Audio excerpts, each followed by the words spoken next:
Bonjour, je m'appelle Jérôme Ravenet et je vous partage sur ce fil de podcast la synthèse de cours donnés dans différents instituts depuis 2004 autour des théories et des pratiques médicales issues des traditions anciennes d'Orient et d'Occident. Bienvenue sur Énergie Tradition Santé à tous ceux qui nous écoutent avec discernement.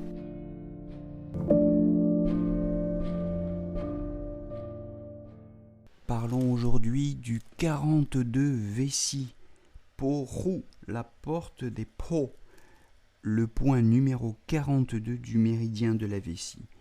Alors c'est un point qui se trouve dans le dos, à la hauteur du 13 vessie, c'est-à-dire sous l'apophyse épineuse de la troisième vertèbre dorsale, mais non plus à 1 tsun et demi de chaque côté de la ligne médiane postérieure, comme c'était le cas pour les points Shu du dos, mais à 3 tsun de part et d'autre de cette ligne médiane postérieure.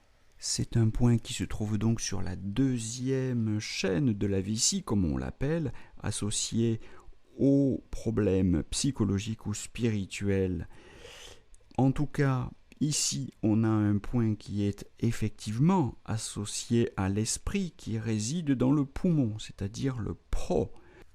Le 42 Vessi est un point qui va calmer cet esprit du poumon, qui va calmer le chêne aussi, qui va stabiliser le pro, ancrer le pro dans le poumon.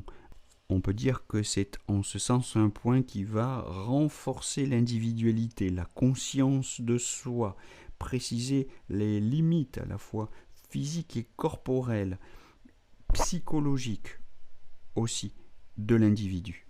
Car pour entrer en relation équilibrée avec le monde et les autres, avec l'extériorité, encore faut-il qu'il y ait des limites claires à notre intériorité.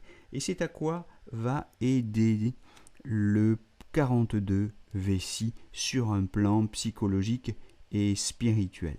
Alors de ce point de vue, c'est plutôt un point du vide, c'est-à-dire un point qu'on tonifie quand la personnalité n'est pas suffisamment affirmée, en cas de vide de chi, de yin ou de yang du poumon simultané.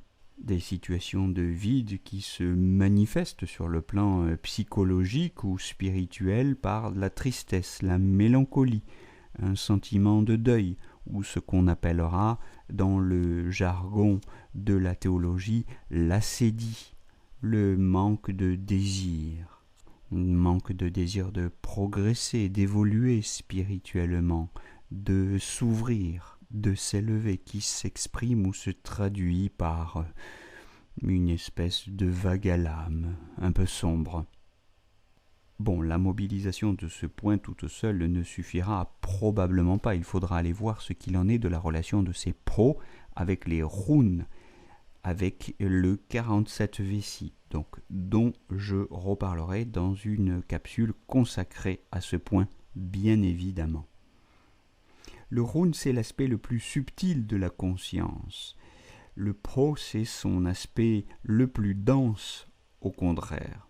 Sur ces notions, comme sur les notions de zhi et de shen, je vous renvoie au cours d'anthropologie chinoise, d'introduction à ce cours de médecine traditionnelle chinoise, de première année, dans la liste des capsules des cours de première année. Mais, pour résumer en 2 mots ce qui justifie l'utilisation de ce point, c'est d'une part donc cette situation de vide sur le plan psychologique, cette espèce de vague à l'âme, de mélancolie, d'état sombre, dépressif ou pseudo-dépressif, d'une part. Et d'autre part, une difficulté à cerner la limite entre soi et les autres, entre le sujet et l'objet, entre soi et le monde.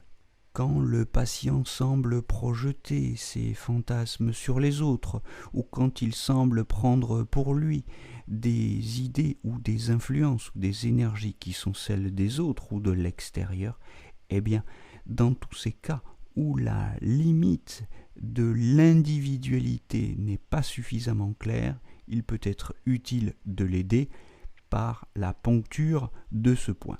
Bon, évidemment sur ces questions de psychologie. Les outils de la psychologie occidentale ne sont pas inutiles. Je ne veux pas rentrer dans ce débat. Ce n'est pas l'objet d'une capsule consacrée, si vous voulez, à la définition des fonctions et des vertus des points d'acupuncture.